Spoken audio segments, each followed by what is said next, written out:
What's up gamers, DreamcastGuy here, reviewing today Metal Gear Survive. Never before have I seen a project the developers so clearly didn't want me to talk about. Metal Gear Survive is an absolute dumpster fire. Every aspect of this game is downright broken, which probably explains why even though many reviewers were sent this game a week ago, it didn't actually work until last night. This is an always online experience that just frankly does not work. Metal Gear Survive is definitely something that's being made by Konami to try and cash in on the Metal Gear name. But before we get too much into the business side of stuff, let's just talk about why this game sucks. But first, let me talk about the one thing that I actually did like: the story. The events of this game sort of take place at the same time as Metal Gear Solid 5, but literally in an alternate dimension. So basically what happens is, at the beginning, everybody is killed off at Mother Base, obviously a big dramatic experience from the original plot. However, something a little bit unique happens, which is that your character is selected to be part of a special program. It seems that somehow you've been infected with this virus that makes it where you'll always regrow any sort of damage to your body. That means even if you lose an arm, over time it will grow back. Now, you're not really going to see this in the game, but it's basically the storyline reason for why you can just take so much damage and be fine. Since you are such a special individual, they decide to send you on a mission that definitely is supposed to be impossible, and that is going into the alternate dimension of D-Day. This is essentially an alternate timeline Earth, one that's been destroyed by these weird crystal zombies. Normally a storyline like this can be really cheesy because it's just a majorly obvious attempt for them to try and throw you into a world by yourself. However, I actually like this because it makes it where every time you're just trying to wander around and see new different parts of these ruins, it really feels like you are stumbling upon this long-lost civilization, a place where theoretically mankind could have existed. This could have been our Earth, but we got lucky. The reason they sent you to D-Day in the first place to deal with all these undead weird crystal things is because there is an unlimited power source here called Kuban. Kuban is basically some sort of super gems that can make it where the entire world could theoretically never run out of energy ever again. While you're here though, harvesting it is a bit of a complicated issue. Basically, there are wormhole generators that'll send this power back to our planet. Does that sound cool? Well, it's unfortunately not. This really boils down to a series of tower defense missions. At its core, you're really just doing the same thing over and over again, which is finding one of these giant generators, turning it on, and defending it for about 3 to 5 minutes. Now, how do you fight off all these zombies, you might ask? By teleporting in fences. Yes, I'm being serious. That is your number one way to actually protect these things. In this game, you can for some reason teleport in objects. That's a really big aspect to this, but they still require the original resources. Really what this means is you go around picking up stuff like wood, screws, nails, and then once you have all the raw ingredients, you can teleport in a completed fence. Does that have any logic to it? Absolutely not, but it sort of makes sense in this really weird world. Now, here's the problem with all that. This is so exceptionally boring. You are basically playing a cell phone game over and over again. Something where you're just trying to stand there, fight off a couple zombies that shamble towards you, and then move on. The controls themselves during combat are actually quite tight, which makes it where killing off these undead things isn't really difficult. However, I do think that one of the things that completely ruins any small amount of joy I might get out of beating these things up is the fact that there is a constant hunger and water meter annoying the hell out of you.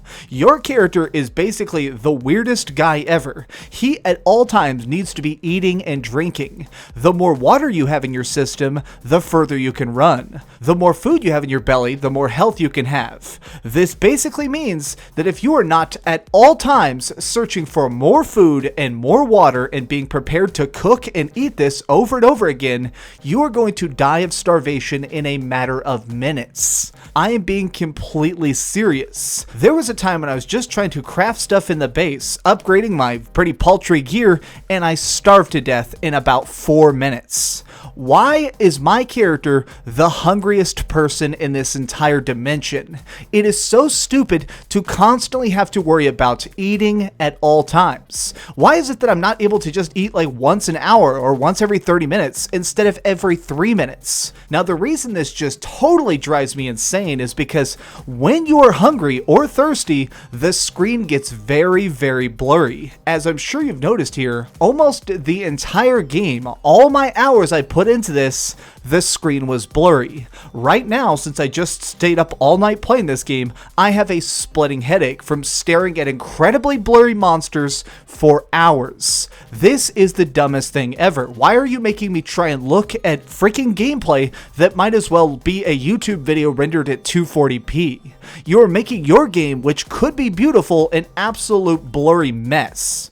Now, the last thing I want to address is the online multiplayer, because this is where the game almost has the most actual enjoyment to it, but even that I have to put giant air quotes around. This is really the same exact tower defense objectives you were already doing, but now you can have up to 3 friends with you. Now, here's the weird thing that completely breaks it though, which is that for some reason, in every single mission I took up, the monsters were stuck at level 20.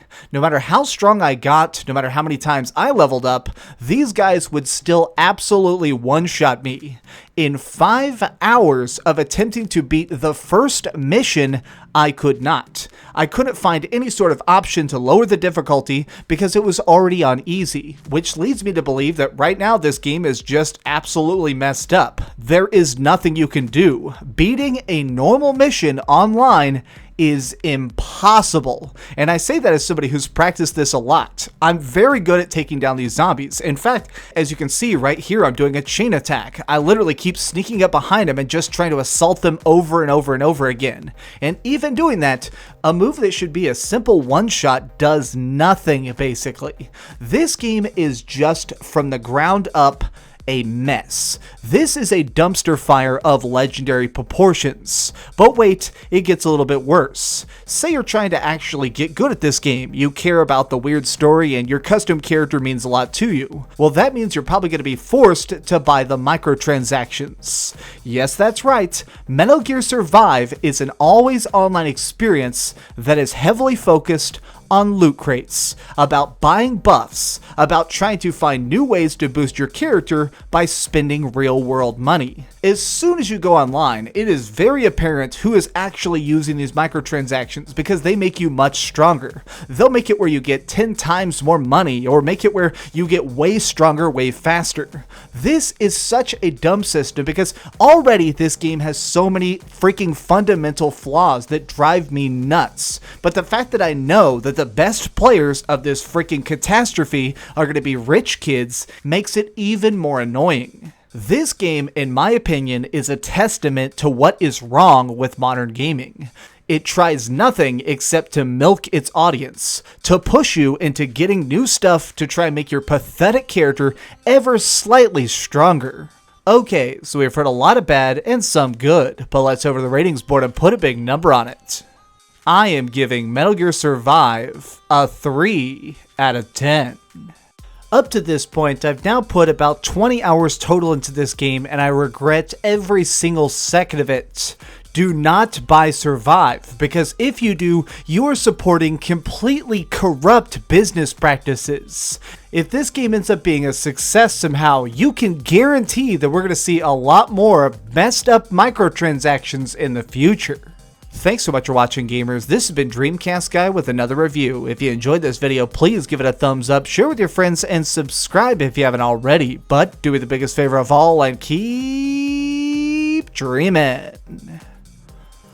I've never played a game that gave me a headache like this. I seriously feel like I'm about to die. It's just, screw this game forever. Honestly, I never do this, but if you could really help me out and share this video somewhere, because I really just kind of want to spread the word about how awful this game is. Even if you don't end up posting this on like Reddit or forums, at least tell people that this game is so legendarily awful. Metal Gear Survive deserves to flop, and I want to do my own small part in making sure that nobody buys it. Maybe if this does bad enough, they'll finally sell the Metal Gear name to somebody who actually gives a crap. Oh, hey, I was just playing a little bit of Grand Theft Auto on my Darth Vader PSP. Are you curious what I'm going to come out with next? Well, if you click this button, you'll be subscribed to be the first to know. Also, if you click over here and here, you can see my latest review and my latest top 10. I promise, it was super good. Or it was really bad and I'm sure you can just make fun of me in the comments. Either way, it'll be a lot of fun. Thanks so much for watching.